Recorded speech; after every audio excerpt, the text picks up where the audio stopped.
First of all, congratulations on this absolutely beautiful and extraordinary achievement.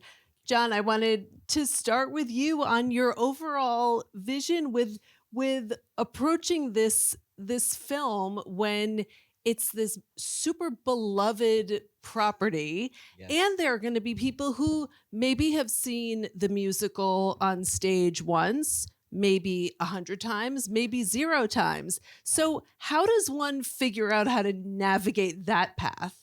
A lot of headaches, a lot of banging my head against the wall. Yeah, it's stressful. But what I loved is I had a very pure experience with Wicked the first time I saw it. It was in San Francisco before it ever made it to Broadway.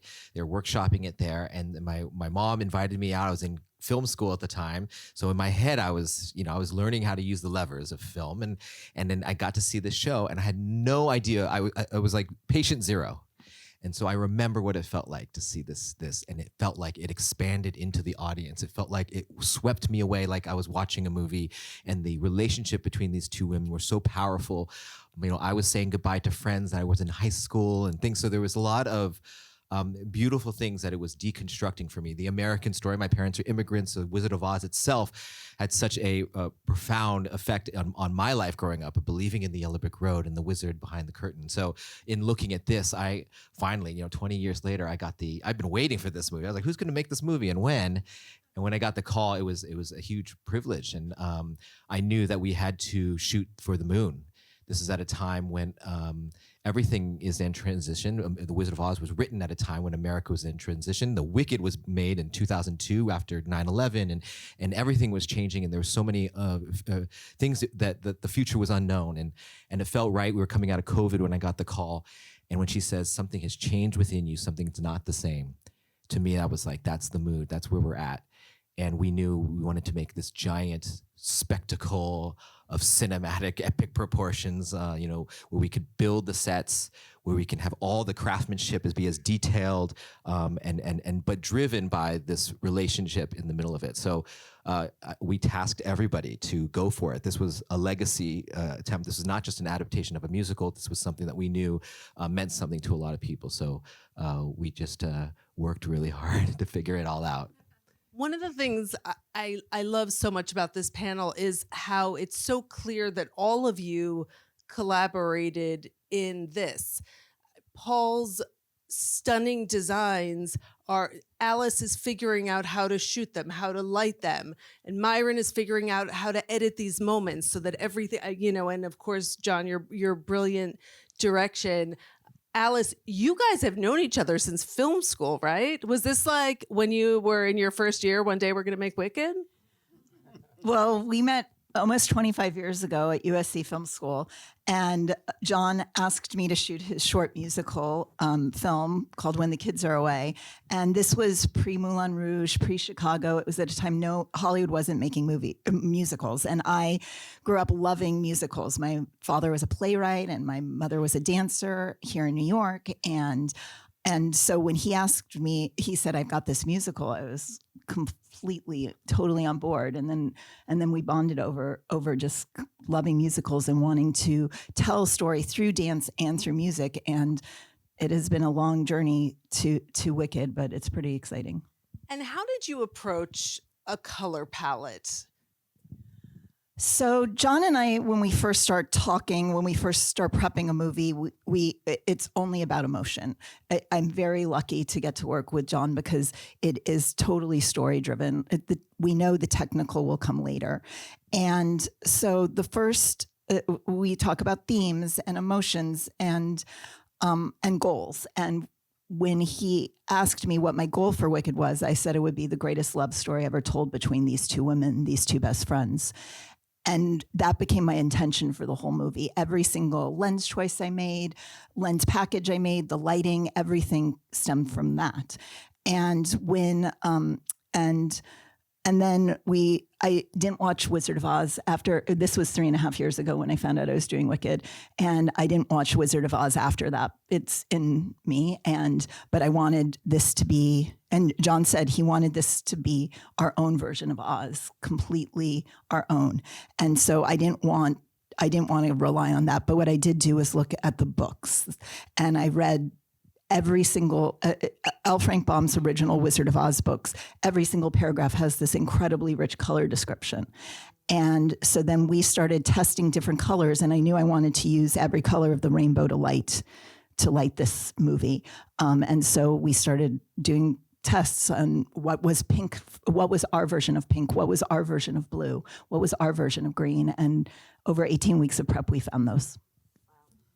It's so interesting, Alice, that you talk about what does this Oz look like? Because Paul, I think about your beautiful designs and the way that so much of Oz, every place has its look or its looks, and they all feel singular and special, and yet work so beautifully together. So can you tell us a little bit about figuring that out, that just building out the look of the different parts of Oz, because there's school, there's just so much. Sure.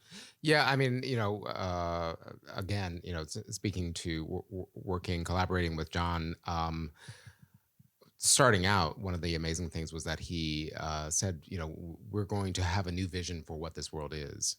And so that opened up this vast possibility of creativity for me. And it was just, it's everything that I wanted to hear.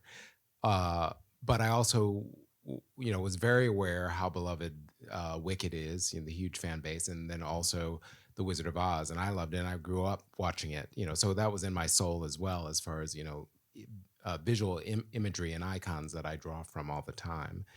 It with Nathan Crowley and myself, it was trying to figure out what are the rules that operate in this world. What can we rely on and set up that defines how Oz either has created itself or what its style is, and therefore what its clothing would be. And looking at, again, reflecting back on Baum, when that was written at the turn of the century, that was my springboard. And then touching on the Wizard of Oz film and the icons that are within that, embracing all of that together, but then seeing it through my lens that also knows fashion from today, which then hopefully has an appeal for a modern audience. So collectively, just in a nutshell, collectively creating a world out of all of these things that is additive to the culture of Wicked. And that's what's tricky part, because we couldn't make, if it felt period, then it felt earthly. So it was always a challenge of it has to have a time and place that's not here no matter what. And we experimented a lot with what that was, and also with Cynthia playing Elphaba. It was she was I'm not just a witch joke that comes in here. I'm not just gonna frock. I have self-pride. I would dress myself. I would have jewelry and that was an adjustment at first for us to realize, that's right. If we're going to believe the truth in her and the stakes for her, then we have to believe the details that she lives in this place. And you did a great job for that. Yeah, and I would say that the brilliant casting all the way through was so definitive for how I was seeing them as well. So Cynthia as Elphaba, for our film, it's hard to separate that. Ariana as Glinda, it's very hard to separate the two of them because they define who that will be just because of their, how they embrace those characters. The same for Michelle, for Jeff. And that was what was so beautiful, having that amount of time to actually develop that with them, so that it was so connected to who they are. Myron, you edited a film from 260 hours of footage, and that's pretty amazing. Tell us about. What is that like that first day? Do you sit down and you're like, okay, here we go? Yeah, it's pretty overwhelming at first. It's but it's 260 hours of the most beautiful footage you've ever seen in one's career. I built a screening room to watch on a big screen in London, this footage coming in, and I'm just marveling at the Wizard of Oz, the Yellow Brick Road, seeing Elphaba and Glinda for the first time, and seeing Munchkinland and Emerald City. So I'm sitting there in awe, and then I am banging my head a little bit about where do I begin, and as far as that's concerned, it's always from the heart and how I connect to the footage, and if something makes me cry, which it did very often. That was something I took note of. If it's something that made me laugh, or I felt it was grounded and had some humanity in it, or I thought there was spectacle in it, I tried to use it as my compass to help construct these two movies, which we were cutting at the same time. And Jon, he often says he's catching butterflies and giving me spices to make this wonderful meal. And so when I see these long 10-minute takes in the Oz's ballroom of Cynthia just being so vulnerable and beautiful, and Ari, making this gesture, I try to find the essence of that and make a beautiful meal and something that hopefully moves the audience. It takes, we've been on in post for like a year and a half, and a lot of VFX, just working with Alice and Jon and Pablo Hellman to just make it feel all of one world. And it just takes a lot of time and patience, but it's all from the heart. Comes through. Jon, can you talk a little bit about, I know you just used this wonderful like chef food metaphor, but when I was thinking as you were talking, you're this incredible conductor also, and you have these, the best at what they do. And how do you navigate as far as like, okay, Alice needs to figure out how to light what Paul makes, and then like, what is it like to kind of get everyone integrated and to figure out that process? Well, first of all, I'm. It's really helpful to have worked with people that I have worked with for years. Alice and I have a mind meld, and so we can tell each other when something's shit, and we can also push each other going down a road that we're insecure about and get to the other side of it and find out if it works or not. And so there's a lot of security and trust in that, and we speak in the same language of emotion. So we put the script on the wall, but we describe it, each scene, in emotions. So yearning and loneliness, or this is her defiance, and she figures out what that means lens-wise or camera-wise. Even before we know what camera we're using, we talk about those things, and we're constantly pulling images and looking at things and circling things that we see in the world that we exist. See something in a children's book that I'm reading to my kids, and I'm sending it. I like this color. I don't know why I like this color, but so it's really helpful in that, and we start very, very early before we really get specific.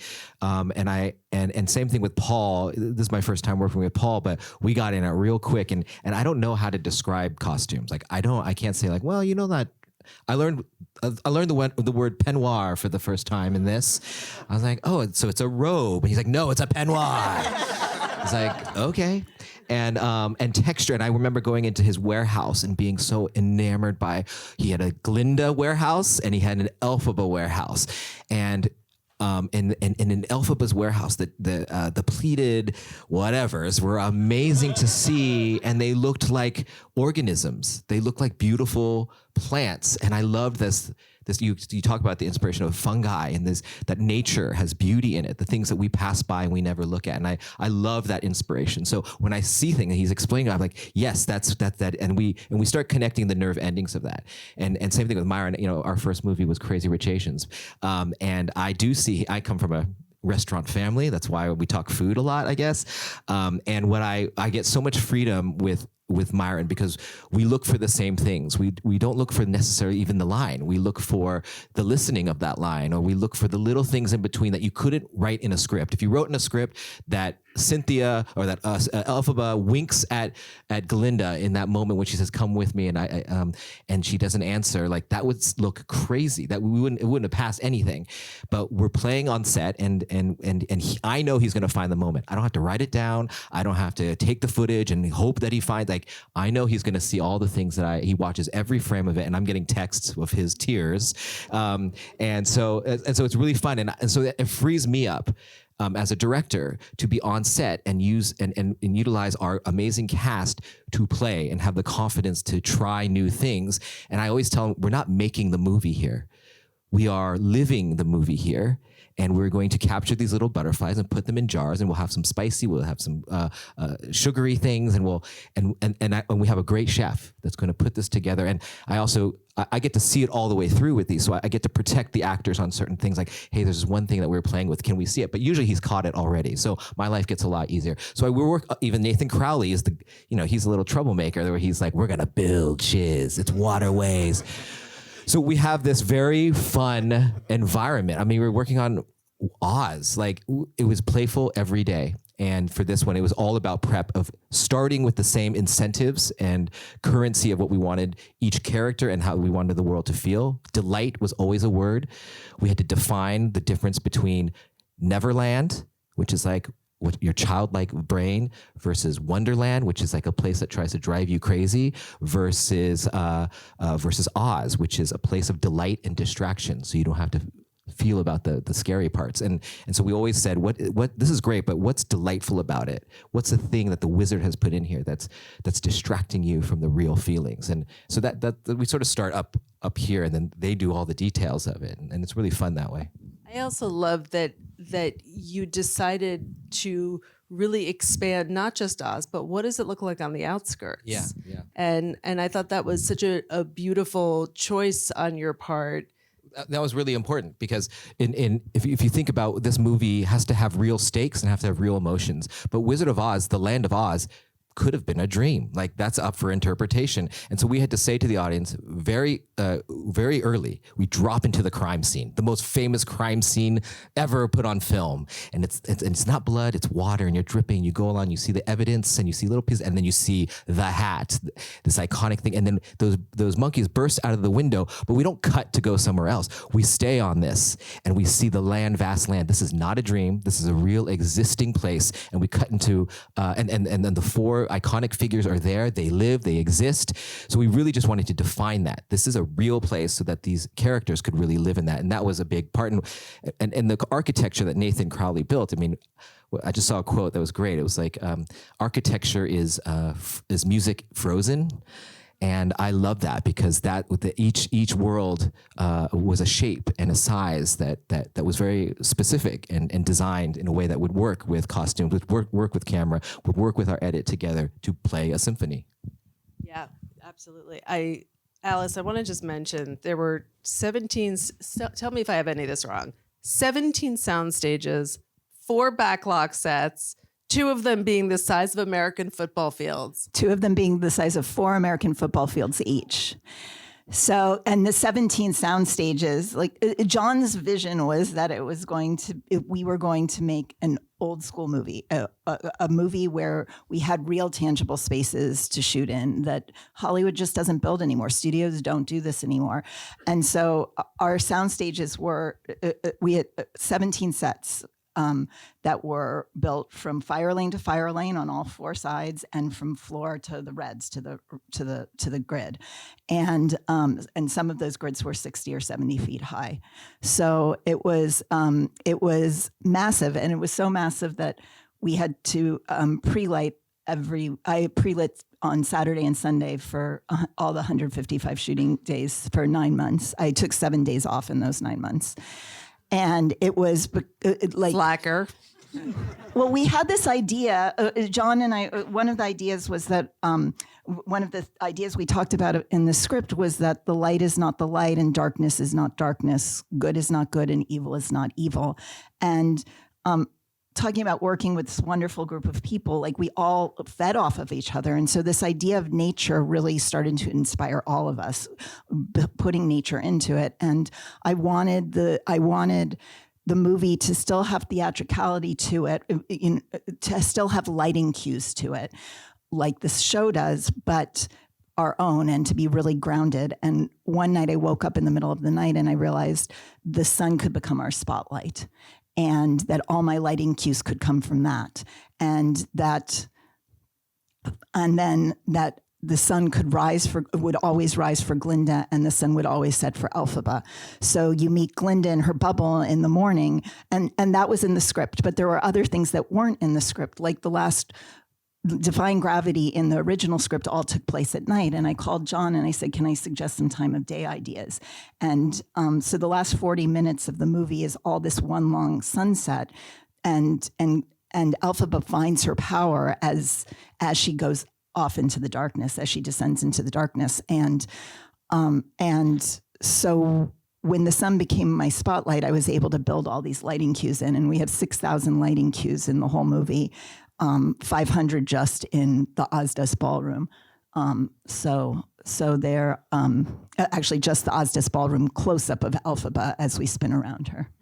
Because remember, she has a hat brim, and I was like, and Cynthia could only do the whole scene all in one way, and so because the emotions were just on the tip of it, and she was very mad at me, and the brim was this big, and we had a shorter brim that we made just in case for lighting. We did have that, but she figured it out. But Cynthia liked the big brim, like she wanted to wear the big brim, and Jon came. But I'm like, we have to see her eyes. We have to see her eyes. But Jon came to me and he's like, for the Ozdas ballroom, I want to shoot Cynthia's close up first, and I want to bring her down the stairs, and then we are going to circle around her for this, however long it takes for her to feel the emotion to play that scene out. And I said to him, you're completely crazy. How are we going to do this? And knowing that Myron was going to cut it, like we have to obviously be with Glinda and we need to see the space, but he really wanted the close up first. And so we put a 65 millimeter lens on, which was the lens we always shot Elphaba on, her close up, and we did it. And it was a very shallow depth of field, and our focus puller had to be spot on, but it all was worth it when we saw that tear drip down her face and Glinda touch her face and them connect for the first time. And that's what, I mean, I just love, Jon, I love this whole group of people. I feel like it's so much fun to go make a movie with people and then get to talk about your movie a year and a half later. Because we had this amazing adventure. We were the four people walking down the yellow brick road together. Peter, I want to ask you about the hat because it is so, I mean, everyone's talking, people have been talking about it. It's such an important piece of the story. It's so to multiple characters. It has to be one thing to one character and one thing to another. So was that a specific piece that when you took on this project, you were like, okay, I have to unlock this. I have to figure this one out to be exactly right and exactly iconic. I have to say that mind process was all the way through for every decision that I made about clothes. I mean, you really, because it was going to be so important for everyone coming to see the film. Everybody knows what the Wicked Witch of the West hat looks like. Everybody knows, or if familiar with Wicked, they know what was designed for the Broadway show, and it needed to resonate as this handmade object of Glinda's grandmother made, and then when it goes on to Elphaba's head, so that's a joke. As she's gifted this hat, but then when it goes on Elphaba's head, it has to resonate with power, and so I must have designed actually 7 different hats, and we probably built 5 prototypes. Some that would collapse, and some that were more angular and more like origami, and one that was, almost exactly like the MGM hat as well. And with Cynthia in the fitting, I tried on the hat with the crook, and it just felt right. It felt perfect because it could then be Cynthia's Elphaba and specific to her. And that was, and also it was covered in, the textured fabric and, just all of that could be very, very definitive. So it was, it was a really wonderful moment. And I'd already put a large brim hat on Cynthia for Harriet. So I knew that she knew how to wear a hat with, great swagger. So it was really, I remember when Paul showed me pictures of Cynthia, because it was a scary proposition to have a huge brim on her. Yeah, yeah. Regarding Defying Gravity, Myron, how does one approach editing one of the most famous songs in musical history? Yeah. Let's go. Terrifying. Yes. I mean, I was really excited about it because, Jon, every time I've worked with him, it just keeps raising the bar. But it was really, the last 40 minutes of the movie, there's 3 musical numbers, and there's One Short Day leading to Sentimental Man. And then I have a monkey transformation, and then a balloon chase sequence, and then the beginning of Defying Gravity. So there's so many balls in the air, and then Jon, who loves to torture me, starts and stops songs all the time, and he does that to keep the film grounded, but also it's sort of like the Star Wars metaphor of when you keep saying, wait for it before you shoot the photon torpedoes into the Death Star. You just want to keep the tension. And at the same time, we are completing the origin story of Elphaba.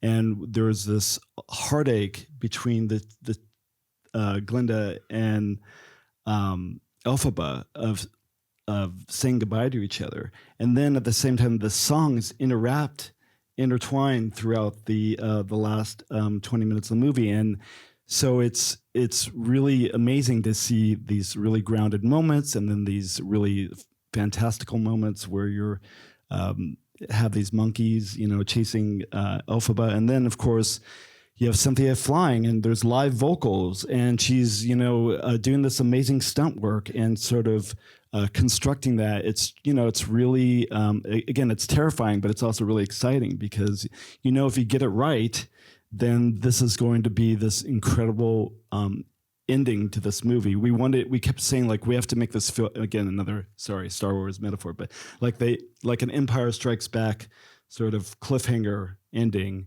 and make it feel powerful and feel her power and feel the heartache.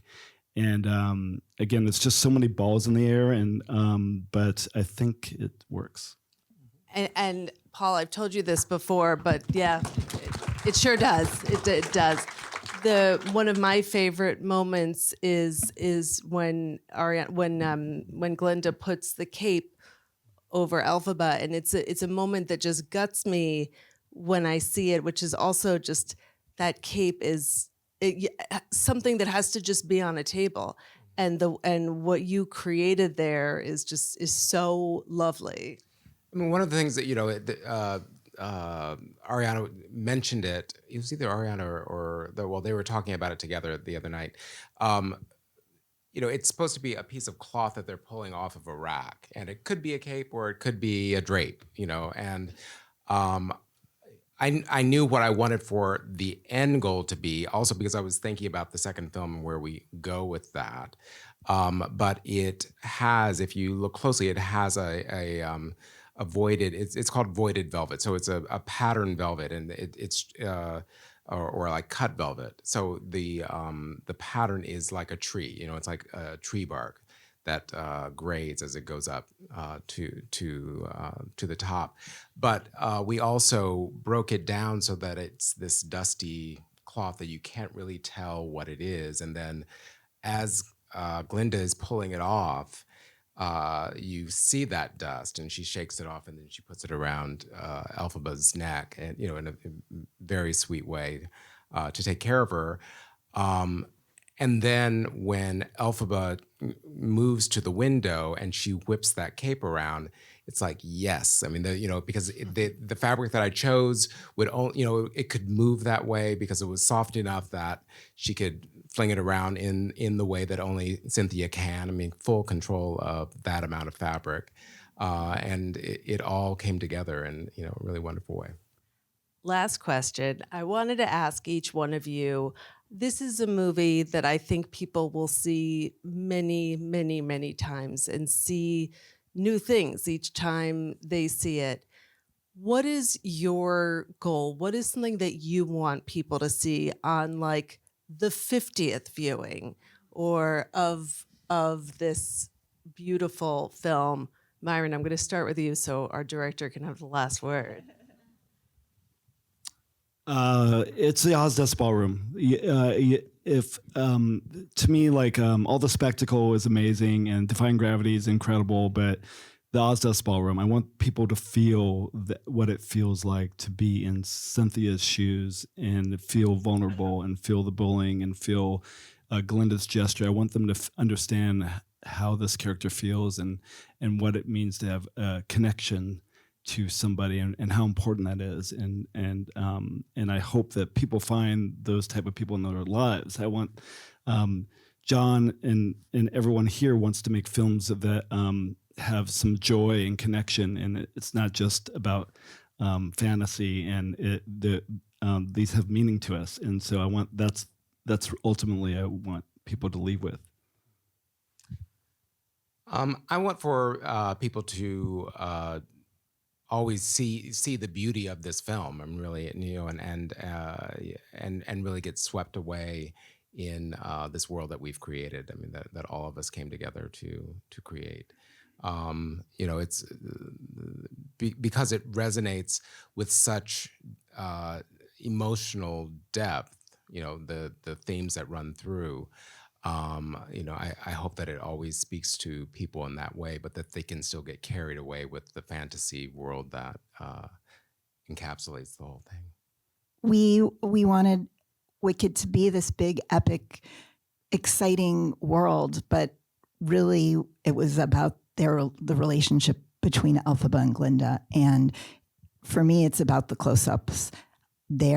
Them looking at each other, and we break the fourth wall all the time, where they look right in the lens at each other, and just those very tight close-ups on them, and then we break out into these big sweeping 360-degree shots, or very slow 360-degree shots, where we are constantly circling them. But I think I just want people to feel that epicness, but really, really the intimacy of the film.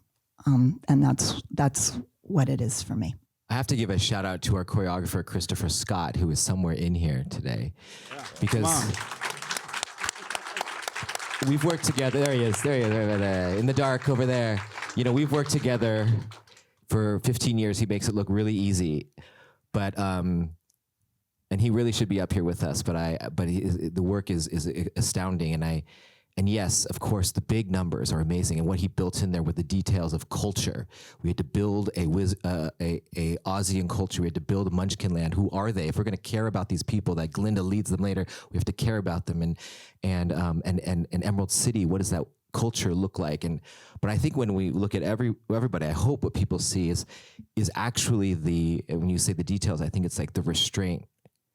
Because I think this movie is about the silence.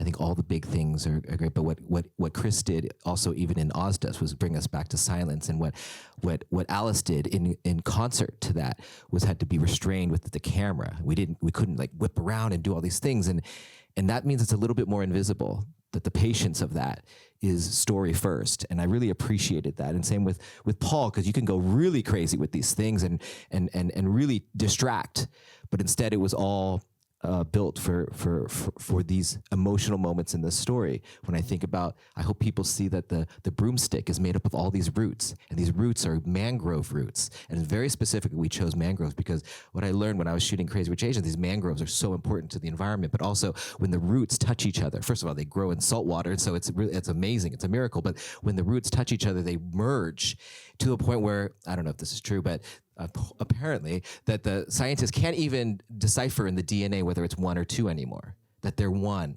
And I love that we went through all different kind of roots and wood, and that Cynthia then chose the one that looked like a hand at the top of it to be what that was. I hope they see those kind of things. I hope they see in the editing, in the moment of the Ozdesk, or in Defying Gravity, how difficult that is to, when you need to see her face, you're on her face.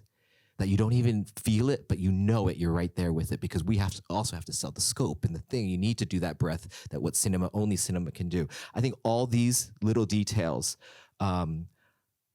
these are the things that our story is really built off of. And the more you see it, the more seeing the big world sort of floats away. Those become less important, and the actual truth that we've tried to build into this movie is in there somewhere. So that's what I hope when you come back to look at this movie, you see all those things. There's a lot of love in this movie and a lot of good craftsmanship all around. So I'm really proud that we all got to do this and got through it.